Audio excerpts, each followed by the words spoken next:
Welcome to On the Verge. This is Zach Spedden, joined as always by Bob Phelan and Nick Stevens. And on tonight's show, we're going to welcome a special guest as Baltimore Sports and Life's Stephen Loftus joins the show to give an early preview of the 2021 MLB Draft. We're going to introduce him in a few minutes, and before that, we're going to get into a quick discussion on some of the highlights and lowlights of the last week of Orioles baseball. But first, On the Verge is brought to you courtesy of Mercer Floor and Home Carpet One. Mercer is a third-generation family business. It was established in 1959 and is located on Main Street in beautiful, historic downtown Westminster, Maryland. For all of your flooring needs, think Mercer.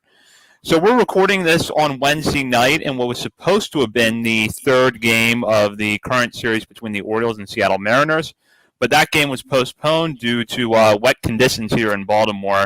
So the two teams will resume tomorrow afternoon. Kind of been an interesting week here. We did see the Orioles get their first win at home in the second game of a doubleheader on Tuesday, but we also saw a few struggles along the way. Dean Kramer not looking quite sharp in his second outing of the season. So we're going to get into some of that very quickly before we bring in Steven. So Nick, I'll start with you. What are your highlights and lowlights since we were last on the air? I guess for me, two big highlights. I'll keep it positive here. We're talking MLB draft today, so let's keep the spirit up a little bit. Ryan Mountcastle, I think, is a positive so far. He's got a five-game hitting streak, 8 hits in his last 7 games. I didn't look again today before. Well, they got a doubleheader now on Tuesday, but Ryan Mountcastle had seen the 4th highest percentage of breaking balls in all of baseball going into yesterday's game. And because he wasn't hitting those pitches, and he's hitting those pitches now. He's up to like 300 batting average against breaking balls. I had a couple good hits the other day against Seattle. I think it's just the strikeouts are an issue for the whole team, Mountcastle especially. But I think with him, we're talking about baby steps here, one thing at a time, small improvements. And the other thing for me that stood out was Bruce Zimmerman. 2 good quality starts so far, both of them against Boston. Pretty much nearly identical stat lines in both those starts, but you really can't complain about what he's done so far. 6 innings in each start, 9 strikeouts, just 2 walks. He's going to get Seattle again tomorrow, I think. I don't know, game 1 or game 2. I didn't look before he hopped on, but hopefully get Seattle again tomorrow. So, he ranks 22nd. Looking at some of his numbers before he jumped on, he ranks 22nd in the majors right now in that called strike plus whiff rate, nearly 32%. He's 4th in the major leagues right now in first pitch strikes, so he's getting ahead early. He's feeling confident. He looks confident, and it's just nice to see him start off the year pretty strong. Yeah, that is definitely a positive, and especially with the Red Sox lineup that was just killing everyone after we swept them in the opening weekend. For him to be able to shut them down the way he did was pretty impressive. Seeing him a second time, right back to back like that. So. Good call there. I'll say the positive for me is obviously Cedric Mullins. The guy is just looking like an all-star out there. He's in the top 5% in the league and weighted on base average. He's running balls down in the outfield. Other than that one to hit off the fence, it seemed like he played it a little poorly, but he's been excellent out there. He's walking more than I remember him ever walking. He's hitting left on left over 500 or around 500. He's just been fantastic. Unfortunately, he's basically the only Oriole that's really getting the hits to fall in, other than Mountcastle yesterday in the doubleheader, and Michael Franco's getting some hits here and there. But my low light would have to be Trey Mancini, and not because he's not hitting the ball hard, because he is in the 90th percentile in max exit velocity. He's barreling the ball almost 13% of the time, but you can just see the frustration. He's hitting into double plays. He's hitting balls hard, just right at people, and he is not taking kindly to that. So I feel bad for him. Yeah, I will say Mancini, and this was probably my positive, was seeing him get that first home run last weekend. But hopefully we start to see the bat come around overall. And that should happen soon. And as you guys said, Ryan Mountcastle seems to be adjusting to the breaking balls now. I know there's still a lot of concerns about his defense, but, is Chris Stoner over at the warehouse and the owner of Baltimore Sports and Life says, maybe not too big of a concern if you see him as a first baseman long term. So we'll see how that plays out. And then Dean Kramer, kind of mixed results so far. But I think the key for him, and we've talked about this a lot, is going to be getting those first pitch strikes. If he can start getting ahead in the count more, I think we're really going to see him turn a corner as the season goes on. Yeah. That's still non-existent for him in that last outing, which is it stinks because when he does get ahead, that curveball becomes a weapon, and he's so much fun to see. But he's falling behind 1-0, 2-0 to just about every hitter. It's tough to watch sometimes, but he'll figure it out. Yeah, I'm still pretty high on him overall. I mean, he's getting the strikeouts. He still has what look like above average pitches all around. So just got to throw them strikes, like you said. So on that note, I'll introduce our guest for this for this edition of On the Verge. He is the resident draft expert at BaltimoreSportsAndLife.com. You can see some of his work on there previewing the 2021 MLB draft. He also previously worked as an analyst in baseball research and development for the Tampa Bay Rays. In addition to reading his articles on the site, you can also hear him as a co-host along with Chris Stoner and Matt Corey on The Warehouse, a fellow podcast here on Baltimore Sports and Life Radio Network. He is Dr. Stephen Loftus. Stephen, we're glad to have you back on. Thank you for joining us tonight. It's good to be here. It's good to really start talking about the draft. As you all know, this is my area, and so things are starting to heat up in that area. You know, we're halfway through it all, and so I'm really looking forward to just talking about it with you all for the next, well, however long it takes. Well, we'll have a lot of discussion tonight, and I'm sure that between now and July, we're going to have you on the show again. But just to start off, how is the pandemic affecting the lead up to this year's draft in both college and high school levels? So I think it's going to be affecting the high school levels a bit more. I mean, we lost a lot of high-profile showcases, a lot of high-profile bats that weren't able to travel and arms that weren't able to travel from, say, California for East Coast Pro and stuff like that. We lost the National High School Invitational, usually held in Cary in March. So, and even beyond that, just individual school districts, individual areas, not necessarily playing as extensive of a season. And high school players don't have the benefit that college guys have with data. I mean, college guys, even if we're not getting as many cross-conference matchups, early season tournaments, things like that, the data is still there for them. The pitch FX type of data, the exit velo data, all of that is still there, even if it's maybe, I don't want to say less reliable, but even if there isn't as much of it there for us to rely on. So it makes making really concrete decisions really difficult. From a modeling perspective, from my point of view, there's a lot more variability in the possible outcomes. So there's a lot more variance, and it takes a lot longer for players to really start separating themselves from the pack or really advancing up boards. We're going to mention Jack Leider at some point or another. Right now, he's 9th on the model's output because he only has about 60 collegiate innings. And the way I model things, there's more trust, more reliance, the more collegiate innings you have. Usually by this point, he would have, give or take, 100, 110 innings. So by the time he gets to that point, he'll rocket up the boards. But right now, he's going to seem a little bit lower because of how the pandemic has messed with like the inputs in my model. So you mentioned Jack Leider. I mean, we're talking about specific players. Let's kind of start there with him and his teammate, Kumar Rocker. I think for the past year or so, Kumar Rocker has been regarded as the favorite to go 1-1 for a while now. But do you see that changing with the way Jack Leider's throwing this year? And maybe is there someone else that might sneak in as a possible 1-1? But specifically, what are you seeing with Kumar Rocker and Jack Leider right now and their prospects for 1-1? With the two of them, it's going to be a 1-1A situation. If a team decides to go the Jordan Lawler route or Marcelo Meyer route, or I suppose someone else, we're only halfway through all this, but if they go someone else, it's really going to be an underslot sort of pick. I think it's either going to be Lyder or Rocker at 1. And it comes down to a certain extent down to Rocker's just raw stuff versus Lyder's pitchability. Like, Lyder's got great stuff, but Rocker's got everything a tick more, where we're talking plus stuff for Lyder or, half plus sort of thing. We might be talking plus with Rocker in terms of just literal raw stuff. Now, Rocker does have some questions with command, not necessarily control, but from a pure command perspective, which kind of brings him a little bit back to the pack. I'll almost always bet on just pure raw stuff over command, but not by much. The fact that Lyder has even made it a possibility, even made it a discussion, is something I wasn't exactly expecting this year. I was expecting, Lyder was going to be a top 5 guy, but I didn't think he would honestly be able to play himself, and he's really had to play himself. I didn't think he'd be able to play himself into that number one discussion, but he has, and it's going to really come down to, I mean, there's a lot of good games remaining for Vanderbilt left in the year for the two of them to really, and even in just an SEC play, for them to really start trying to separate one from the other. Plus, then there's the College World Series playoff sort of into things. It might come down to the last week, and it might come down to the College World Series, and I would think Vanderbilt probably will be going there with those two arms leading the way. But at this moment, if the draft were today, I would still, separate of bonus concerns, separate of underslotting, overslotting, however, I would probably lean Rocker, but just by the barest of margins.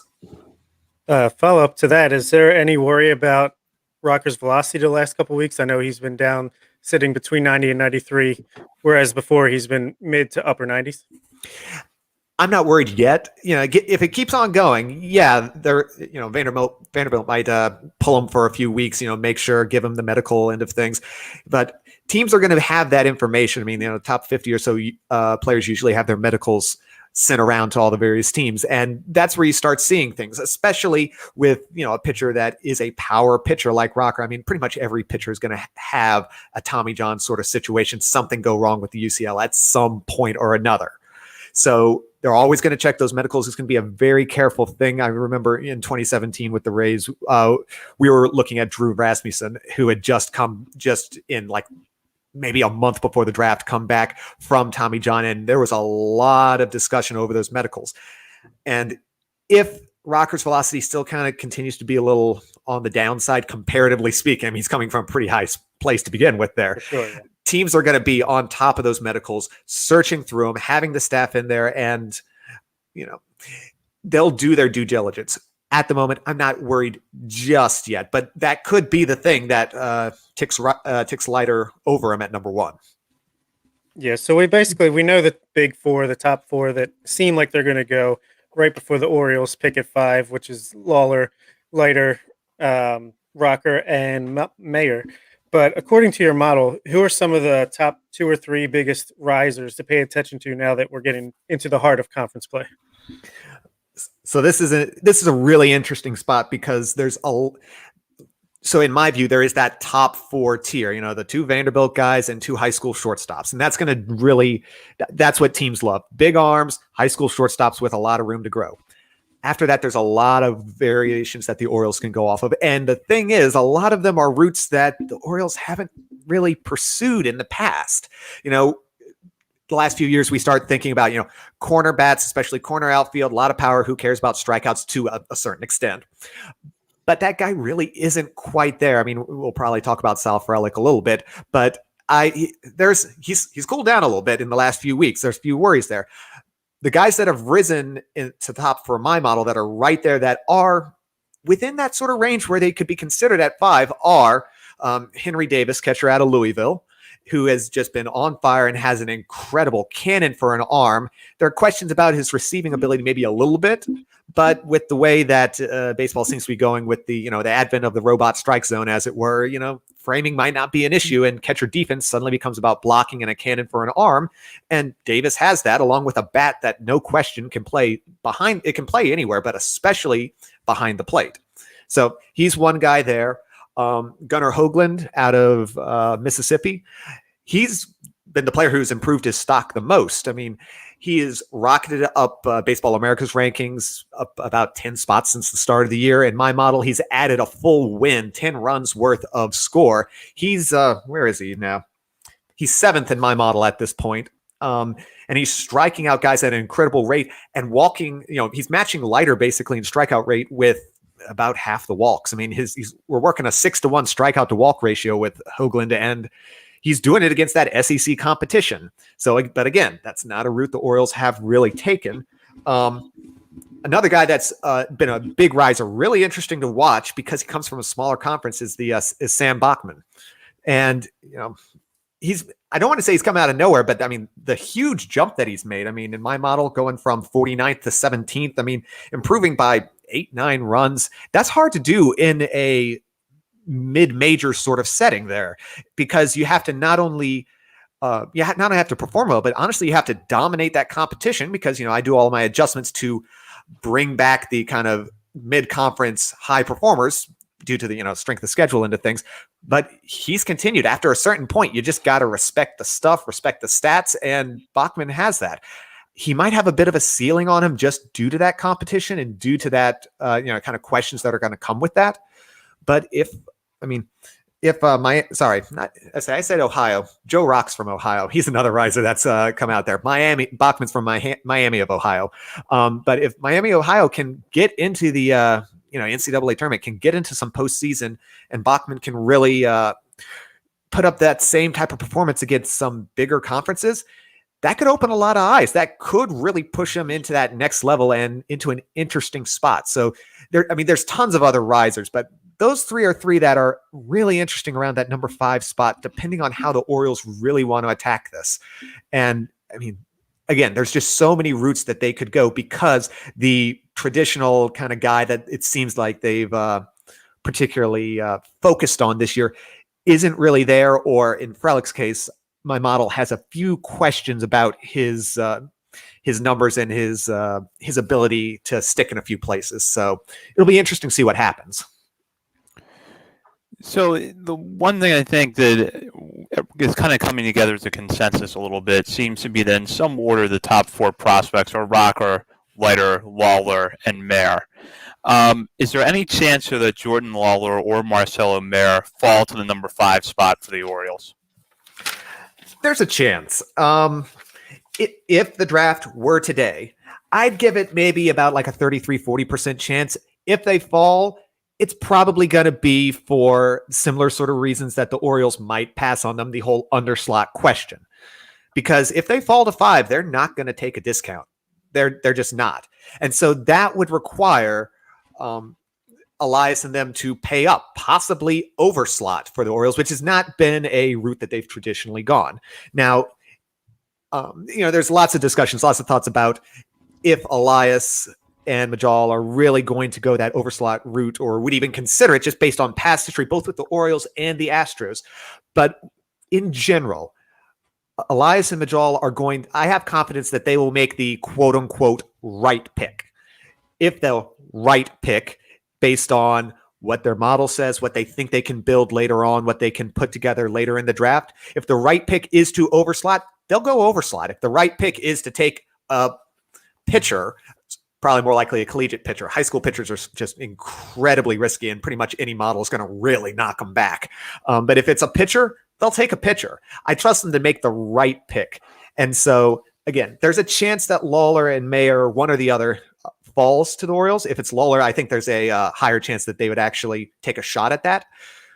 But even if they do fall, it's going to be a real tough question. I mean, for me, my model has both Lawler and Mayer as the number 1 and 2. The model loves high school shortstops, especially high school shortstops who can hit, which is the book, especially on Lawler, and assuming they can stick at shortstop. And they both have the tools, no question, to stick at shortstop.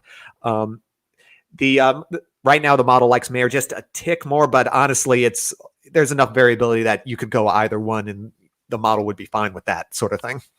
Just one quick follow-up question to that is, would the fact that they're high school prospects maybe make the Orioles pause because that timeline for contention could conceivably be within the next 2 years? I've thought about that. That's something that I brought up actually last week on the Warehouse, where the high school shortstop or any high school pick is probably on a different timeline. And that's a valid question, but I don't think it would really drive them away. It would have to be literally the 3rd or 4th tiebreaker, basically, for them to push that away.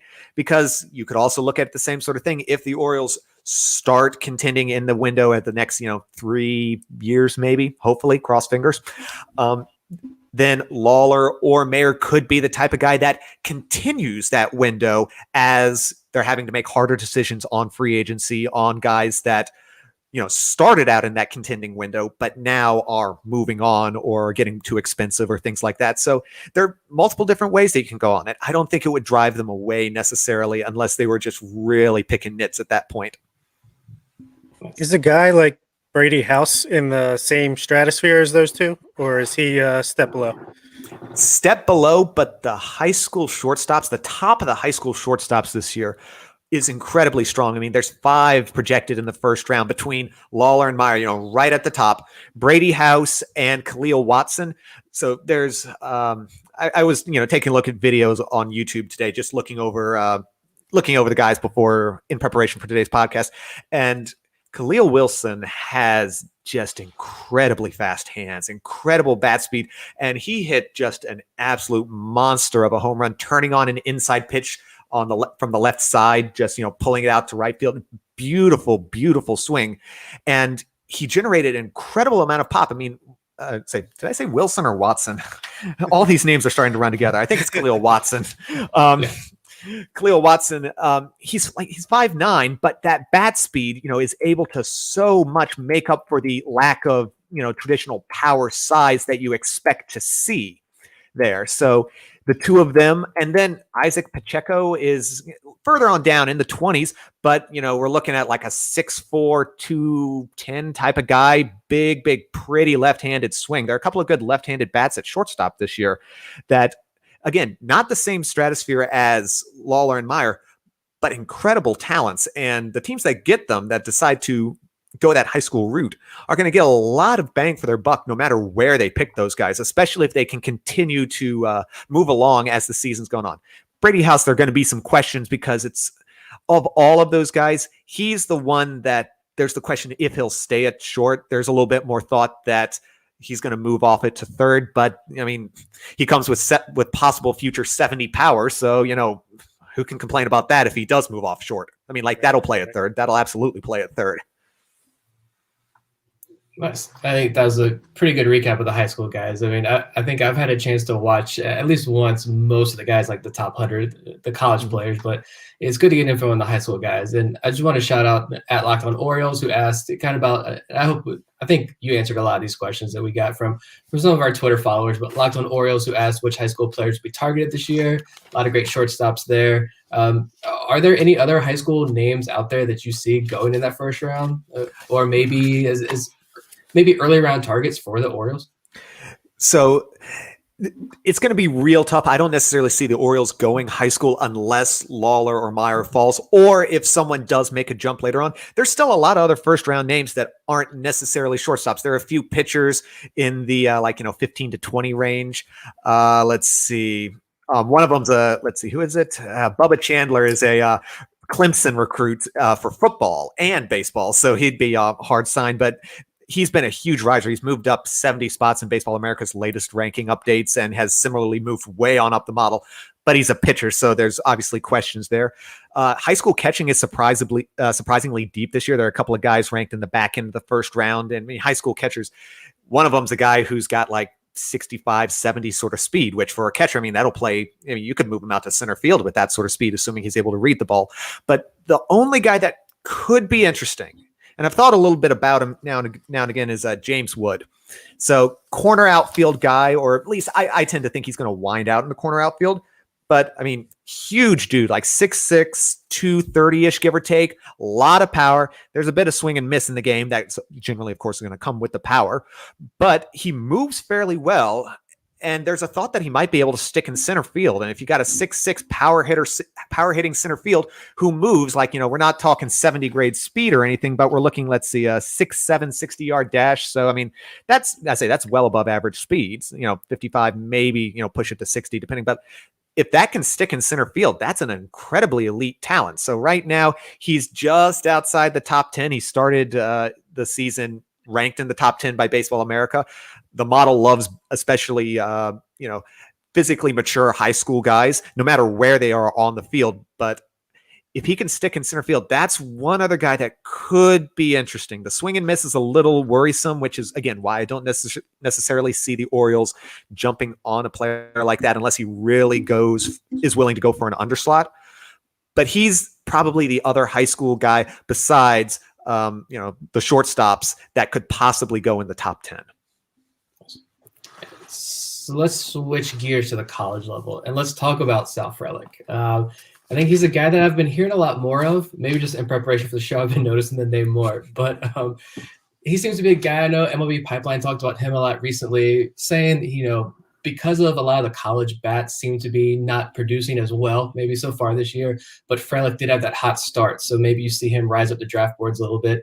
Is Sal Frelick a guy, outfielder out of Boston College, for anyone that may not know? Is he a guy that the Orioles would look at as far as like saving a little bit of money there, or is he going to cost about, that bonus slot money? Is this a guy that the Orioles should target with the number 5 pick? I would give him a look. I would absolutely give him a look. He might have played himself out of the, assuming the Orioles want to go that under slot route. Like if they're willing to pay slot, I think it'd be fine.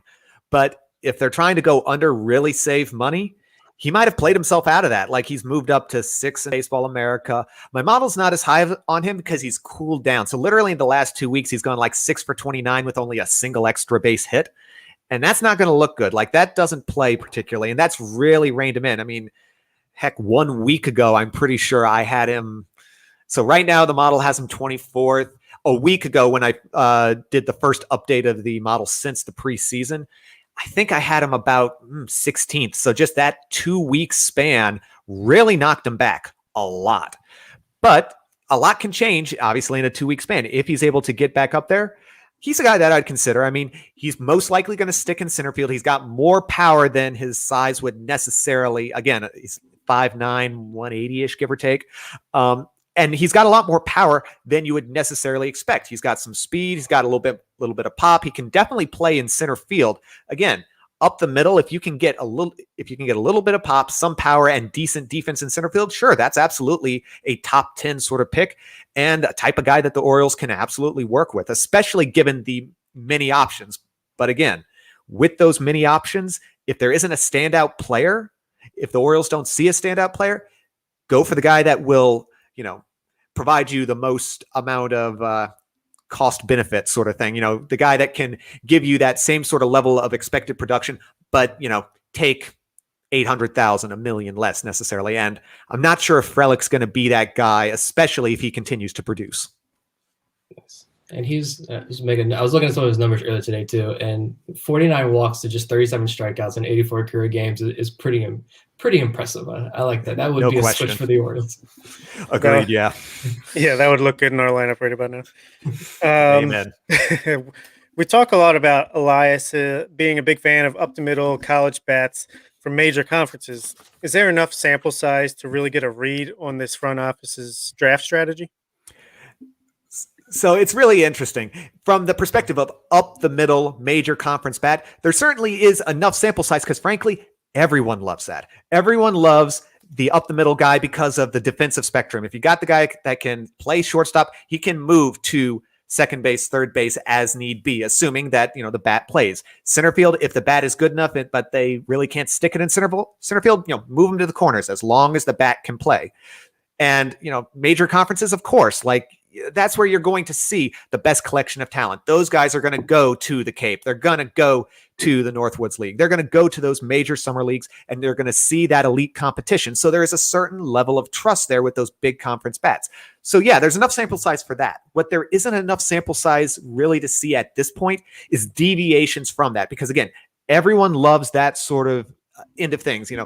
Over the years, Cleveland has been known to love young guys. They are a model driven team. They do an excellent job with it for the most part, but one of the key things that people have noticed is young guys. Well, I mean, everyone's on that same sort of track, but Cleveland takes it to an even more extent.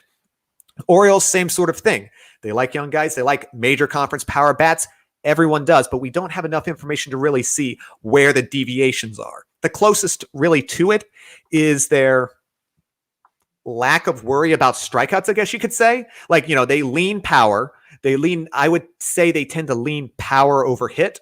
And again, up to a certain extent, don't worry about the strikeouts. So that's the only sample size that we really have some indication on. And it not only extends to college, but I think it extends to high school too. If you look at like Kobe Mayo from last year, big power, not as advanced of a hit tool, and probably will strike out a fair bit, but they're not concerned about that. Makes a lot of sense. We also had a question from Twitter from @PDubs80 who said, based on Elias and Sig's draft history and reliance on their own draft model, which players in the draft best fit the model darling, quote unquote, moniker that would be likely picks at number 5 if available, and even throughout the top few rounds. And he does note that the O's have 4 of the top 76 picks. Okay, so generally speaking, again, it seems like the Orioles, power over hit, strikeouts, not a big worry. Ideally, up the middle. And if it's college, major conference bats. So, from my perspective, like in my model's case, I like similar sort of things, physically mature high school guys. So you think guys like, James Wood, like Brady House. You like young players like, Judd Fabian's a big name that's been mocked to the Orioles several times. If he was having a better year, I would be pretty heavily in on him as the Orioles pick. Not necessarily because I'm as big on him, but because I think that matches the Orioles profile. But I mean, Judd Fabian's, let's see, on draft day, he's going to be still 20 and about 10 months, give or take. He's not going to turn 21 until around August, I want to say. And again, power performance is another big one. So this is one guy that I know, in the questions that you all sent me to kind of prep, Colton Cowser is one of those big power performers, both in terms of, from a batter's perspective, power in terms of ISO, and then pitchers, what we see, high strikeout type of guys. So Colton Cowser, Luca Tresh, again, I've mentioned a lot of catchers. It's a decent year for catchers, kind of surprisingly, but Colton Cowser, Luca Tresh, Wes Clark, all of those are big bats, but really, kind of pick by pick per se, round one, like everyone's on the table. I mean, Davis, Cowser, all the college pitching, Brady, everyone's on the table on that one at this point, because there isn't, honestly, because Judd Fabian has kind of fallen back a little bit. Cowser's kind of the closest one to fitting that profile, but there are going to be some questions again about that sort of mid-major sort of competition. Round 2, last few years, it's been an infielder, someone on the dirt, middle infielder. He's not a middle infielder, but Zach Galoff out of University of Virginia is kind of an interesting guy there. He's been on the rise. Most scouting services have him right, in the 30s, maybe upper 20s.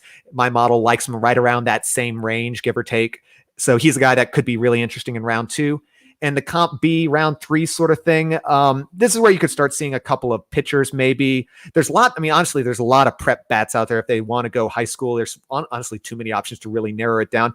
This year, it's so deep in college pitching. They could pretty much go all sorts of routes in terms of high strikeout pitchers, Will Bednar, Sean Burke, Burke's out of Maryland at that, I believe. All these guys are, big strikeout guys that would seem to play well in a model. One guy that's kind of fallen off the wayside that I still sort of believe in as a possible Orioles guy is Cody Moore out of Boston College, shortstop, fits that big conference, middle infielder type. He doesn't have any standout tools, which is kind of the difference between him and some of the previous guys. But he's the type of guy that's got all 50s and 55s across the board and kind of tends to get more out of his tools than you'd expect. He's had a rough year this year. He started to turn it around the last couple of weeks. He's striking out a bit more. I tried to find video on him last year and this year to see if he possibly changed his swing any, but I couldn't really get any good angles to really dig into that. But if his strikeouts weren't up so much, he'd be putting the same sort of, batting 330 with about a 200 ISO. So up there.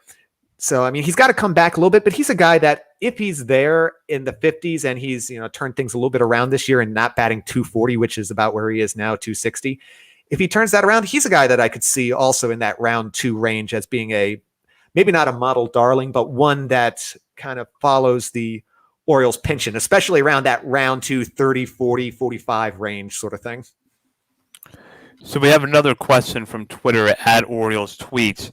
Do you think Elias and Sieg employ a similar draft philosophy with the O's as they did with the Astros? And then at Orioles Tweets goes on to elaborate, my impression is they were burned so badly by Appel and Aiken and had such success with Bregman and Correa that I have a hard time seeing them pick a pitcher with a high draft pick.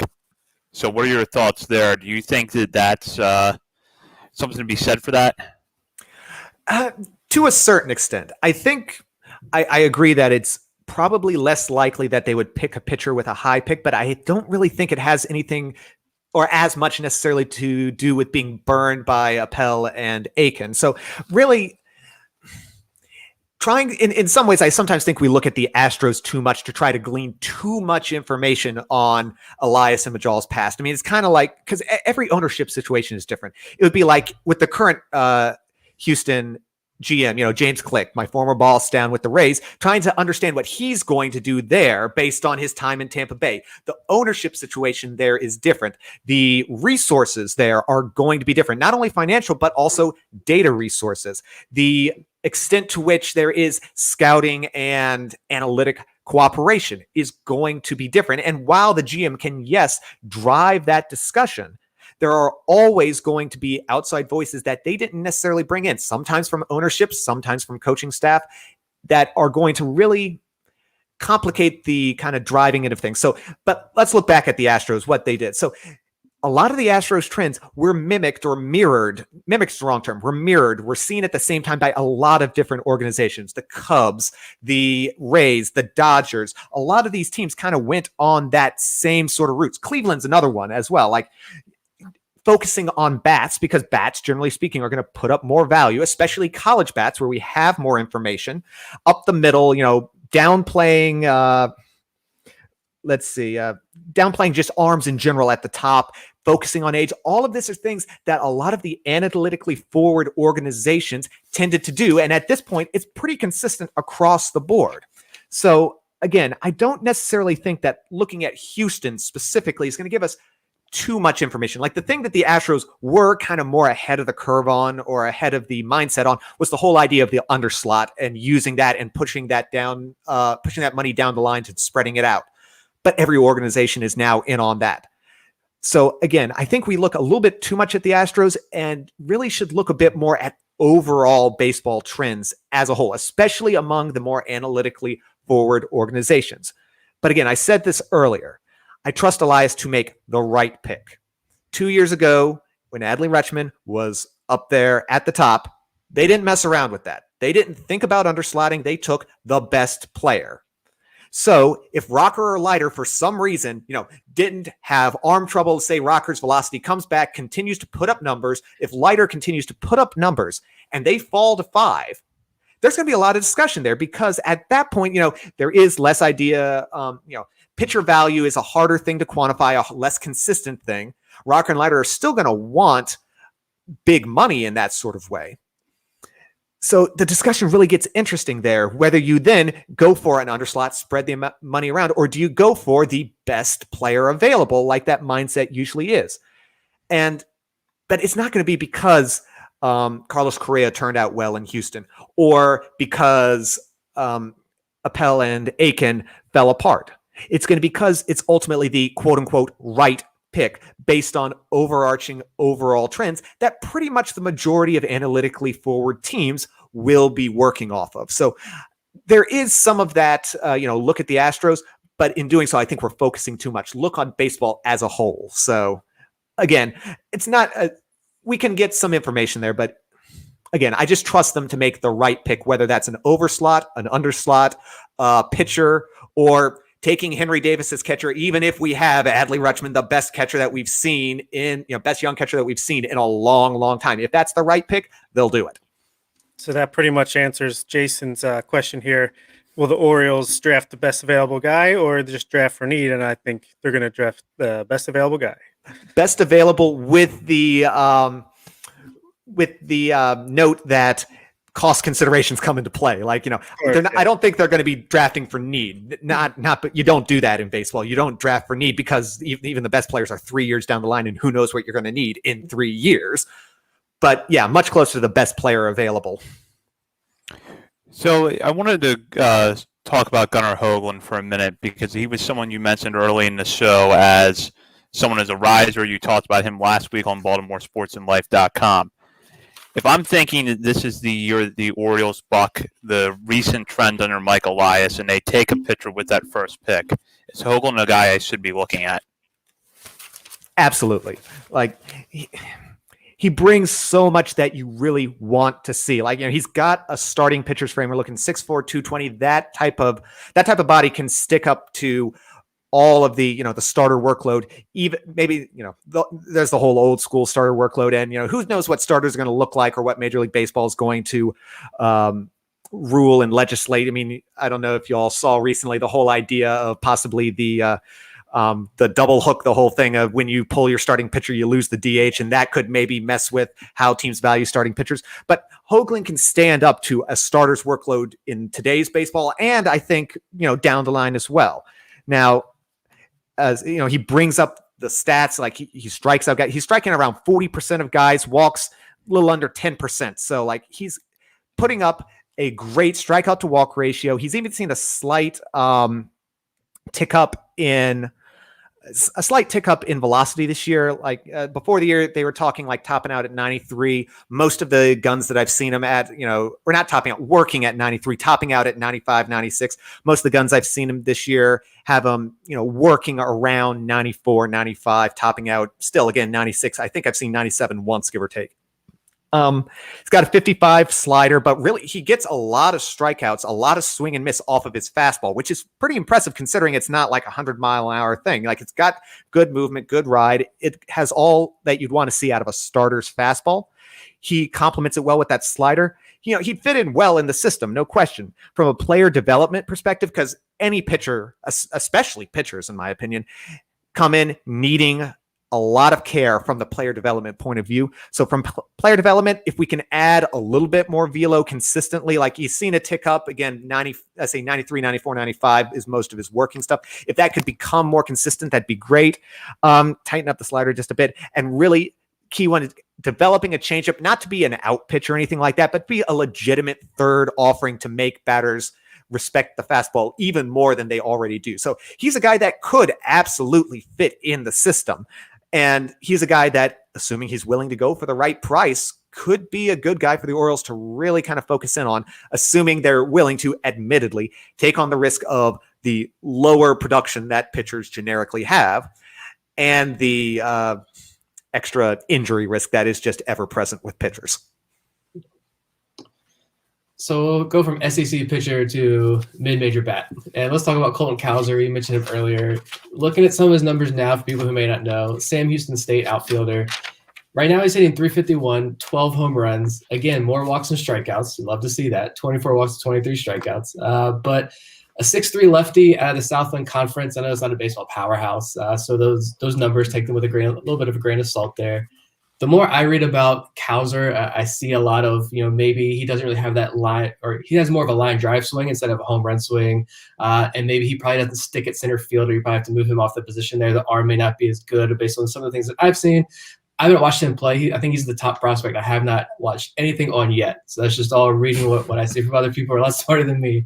But he's the guy that I'm most fascinated with at this point, maybe because I haven't seen him.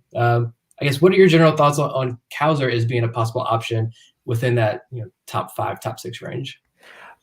5 would be tough, and not because he doesn't necessarily have the talent. I mean, he's got enough speed. I think he can cover center field. I think, I don't think he'd be a Gold Glove guy, or even necessarily an incredibly above average, but I think he could turn in an average center field. He has decent enough roots from all the reports and enough speed to make it work.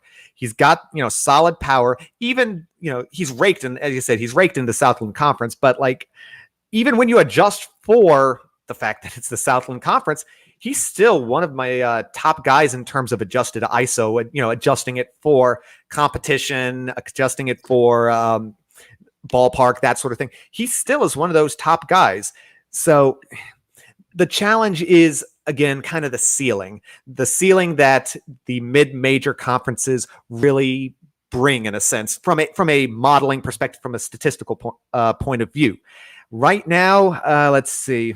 Model has him at, where is he right now? I know he's higher than I thought. He's had a good last week. I did a little adjustment on the model.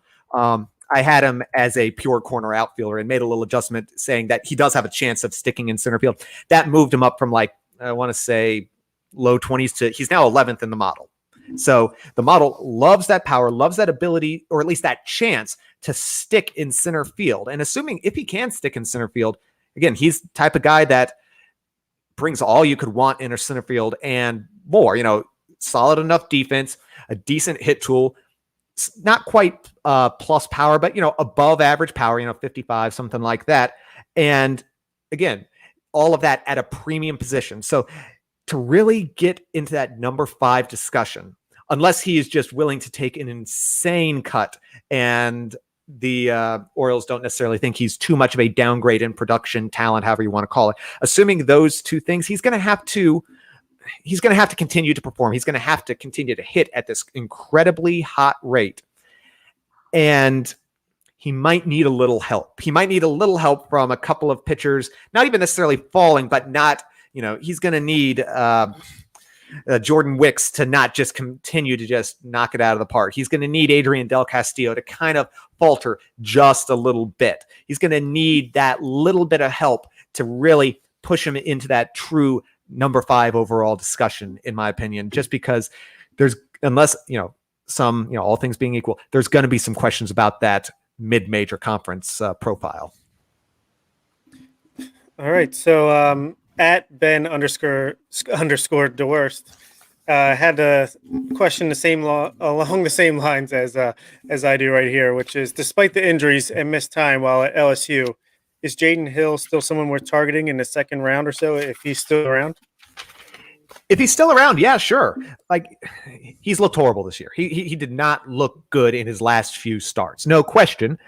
But surprise, there's the Tommy John issue. And I mean, who would look good with the Tommy John issue sort of coming up? It's the type of thing that when you look at performance and stats after, okay, he's tore his UCL or something like that, it's like, it all makes sense. He's absolutely a guy that, if he was available in that second round pick, absolutely start paying attention to him right there.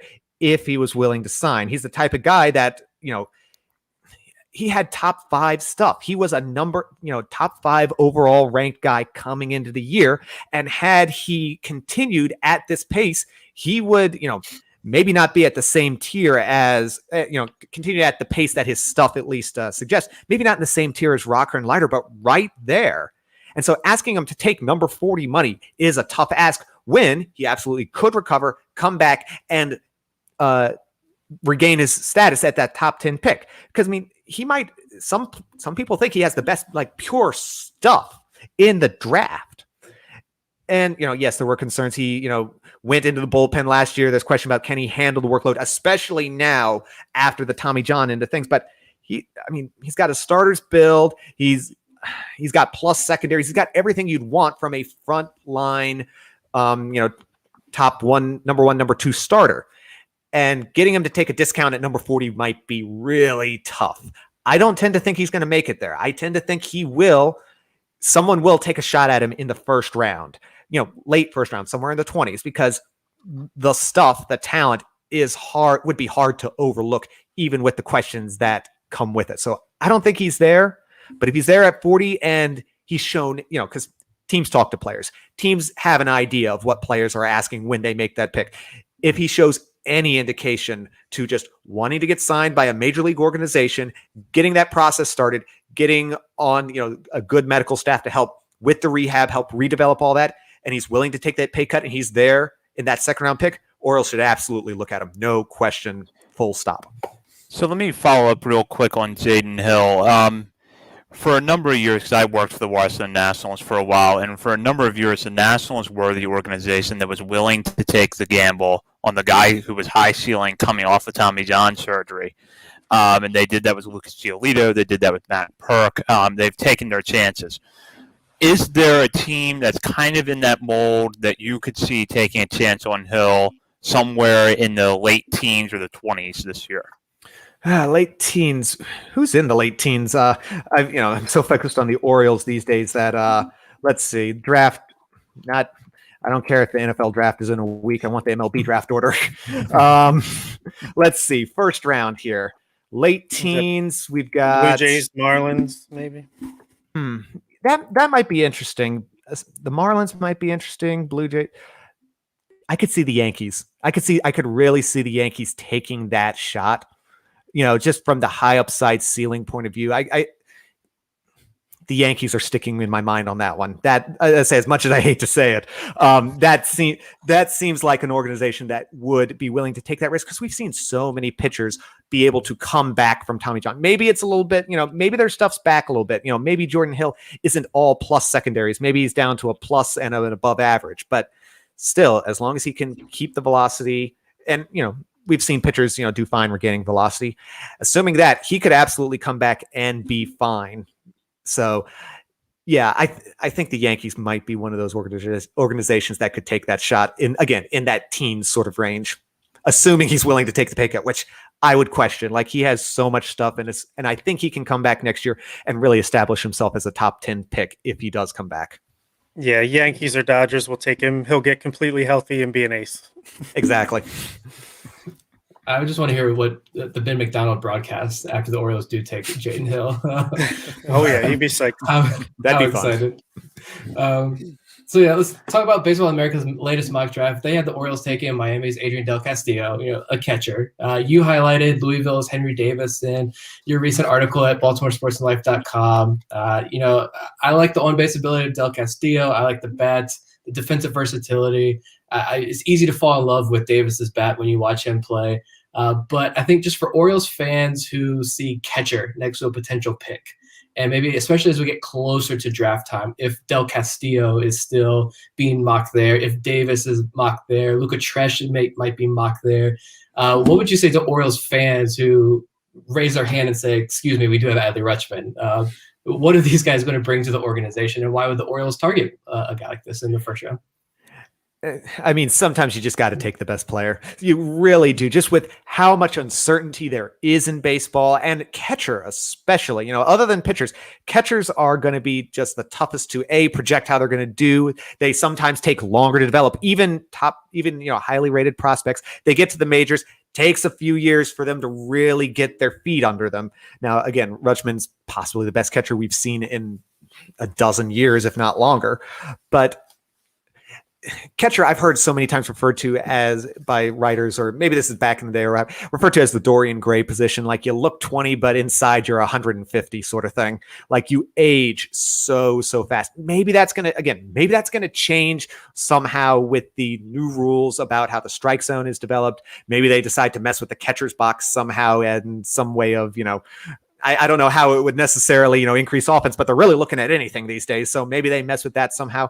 And I mean, at some point you need depth, and you just can't turn away from the talent that is there. Like, this is baseball. You don't draft for need. You draft for talent. You draft for what you think you can develop.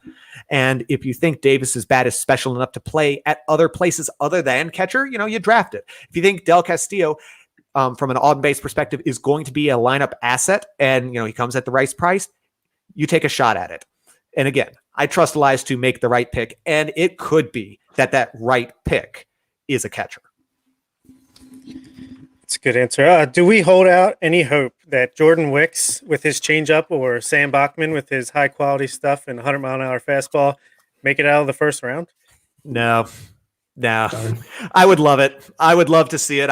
Something would have to go wrong. And at that point, then you'd have to start questioning, why did things go wrong? Like, again, the whole second half of them would just have to go horrible. Like, they're both right now possibly top 10 picks. Maybe you draft them at 5 and an underslide if you want to go that route, but they're both impressive pitchers. They both have things. I love a pitcher with a good changeup, especially a lefty with a good changeup. And so, Jordan Wicks is a guy that I wouldn't mind at 5 necessarily, assuming that you're going for that cost savings route. But no way they make it. Again, unless something goes horribly wrong, in which case you have to start maybe asking why. No chance they make it to the second round. All right, as a follow-up, who are some of the smaller school pitchers out there that we could pay attention to, seeing as so far, when Elias does go with pitching, he seems to dig deep a little bit, as in Griffin McElhardy in 2019? Okay, so this is actually a decent year for small school pitching, and small school is kind of hard to define these days. Sometimes it feels like small school is anything outside of the SEC and ACC at times. But so there are a couple of UC Santa Barbara guys that interest me. So let's see, Michael McCreevy is kind of, again, I don't know how much you consider UC Santa Barbara, small school. They've had their successes, but let's say out of the traditional Southeast Power Conference track. And especially, on the East Coast, or at least I'm on the East Coast here, you might not see as much Big West baseball. So, Michael McCreevy ranked in the 50s, give or take, and his model score is much higher than that. Rodney Boone, his teammate, I want to say Baseball America has him in like the 220s. The my model score has him around like 85th. And the reason why he's a performer, he's a college performer that he kind of falls into the crafty lefty, not a big fastball, not big stuff, but a lot of pitchability there. And that works well in college. And it's the type of thing that I could see the player development staff for the Orioles really kind of building on. Let's see who else we got in the kind of small school. Matt Mikulski out of Fordham, lefty. I have a thing for left-handed pitchers. I don't know why. It just really interests me. I could never hit him when I was young, so that might be part of it. But he's got a 4-pitch arsenal. Curveball, flashes plus, and he's got an ERA sub-1 and striking out 16.3 per 9, like 48% strikeout rate. Fordham's no big shakes or anything like that. But eventually, at some point, you just got to look at the stuff, look at the numbers, and just say, you just got to respect that. So he's a guy that could be kind of interesting. He's been moving up Baseball America's boards. I want to say, let's see.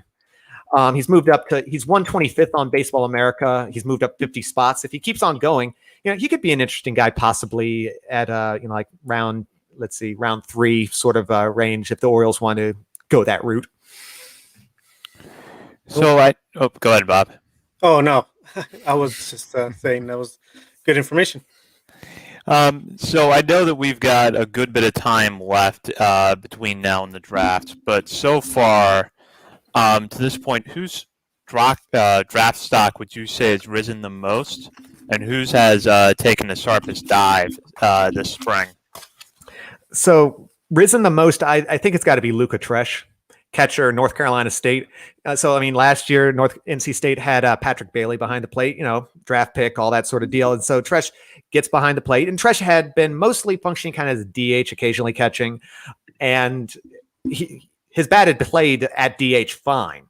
And he then comes in and just gets an incredibly hot start to the year, just absolutely raking in the non-conference schedule.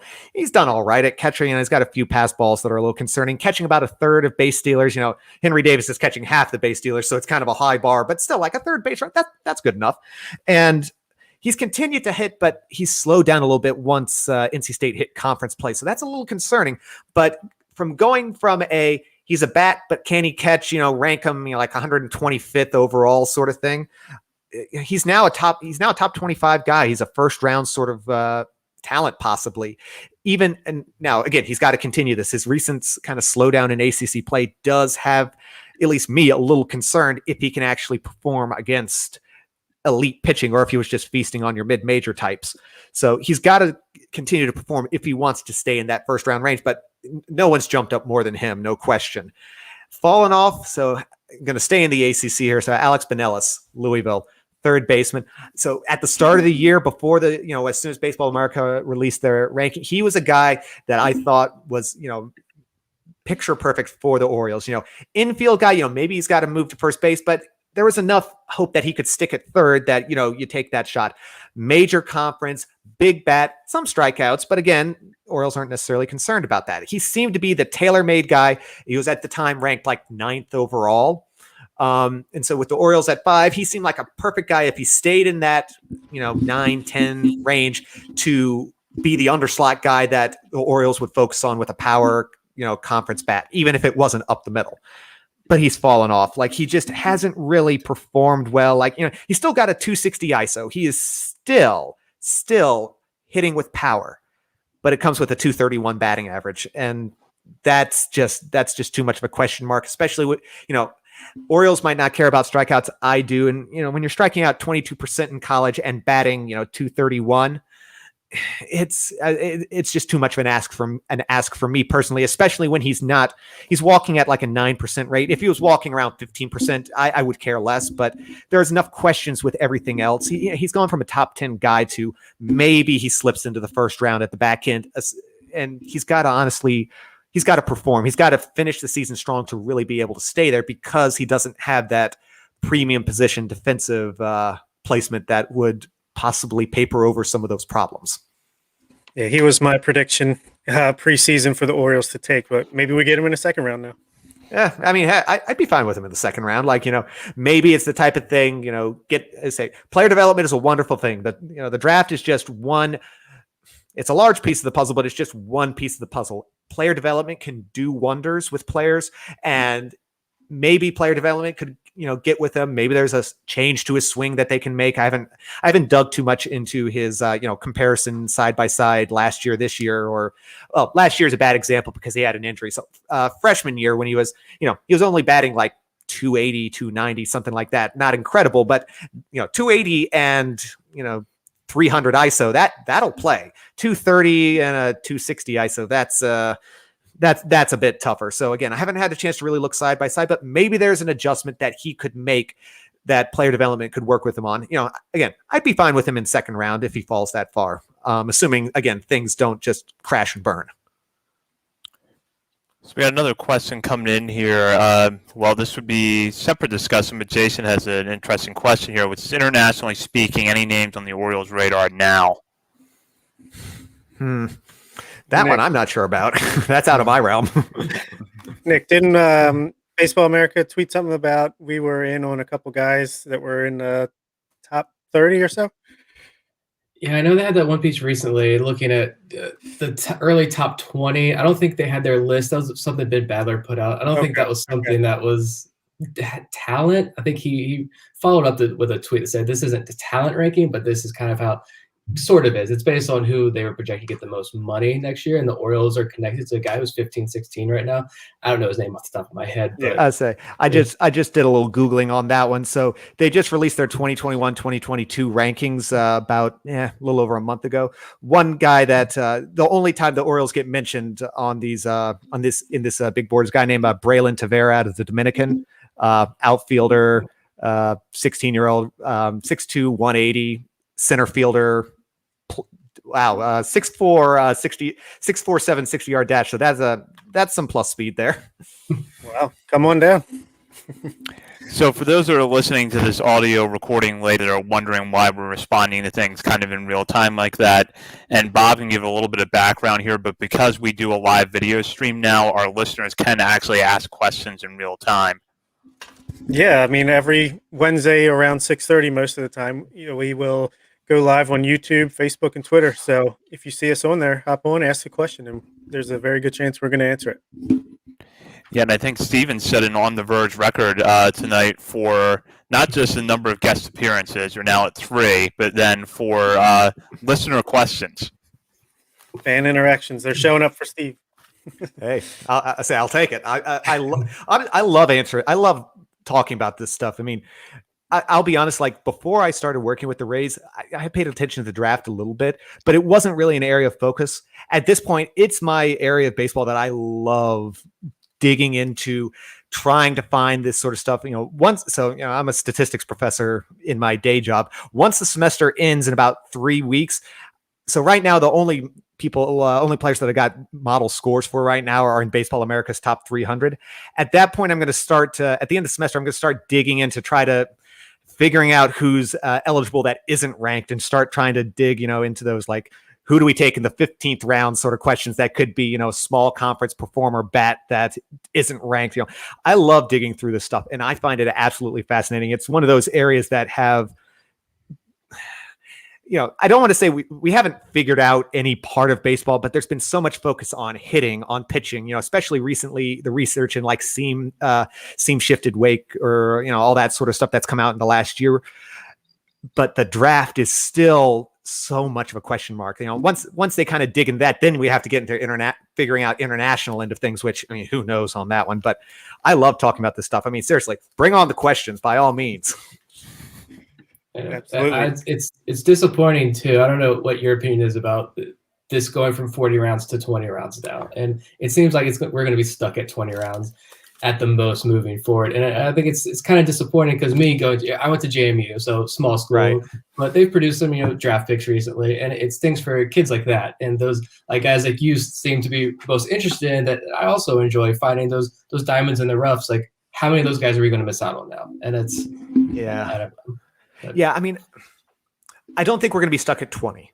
Because, I mean, you figure 20 new players a year, that is just a little shy of, assuming you drafted entirely for putting together a team, that is one minor league team. So even if they do, even with the proposed cutting down of the minor league systems, all that sort of thing, I think they're going to still up. I don't think we're going to get back to 40. I really don't.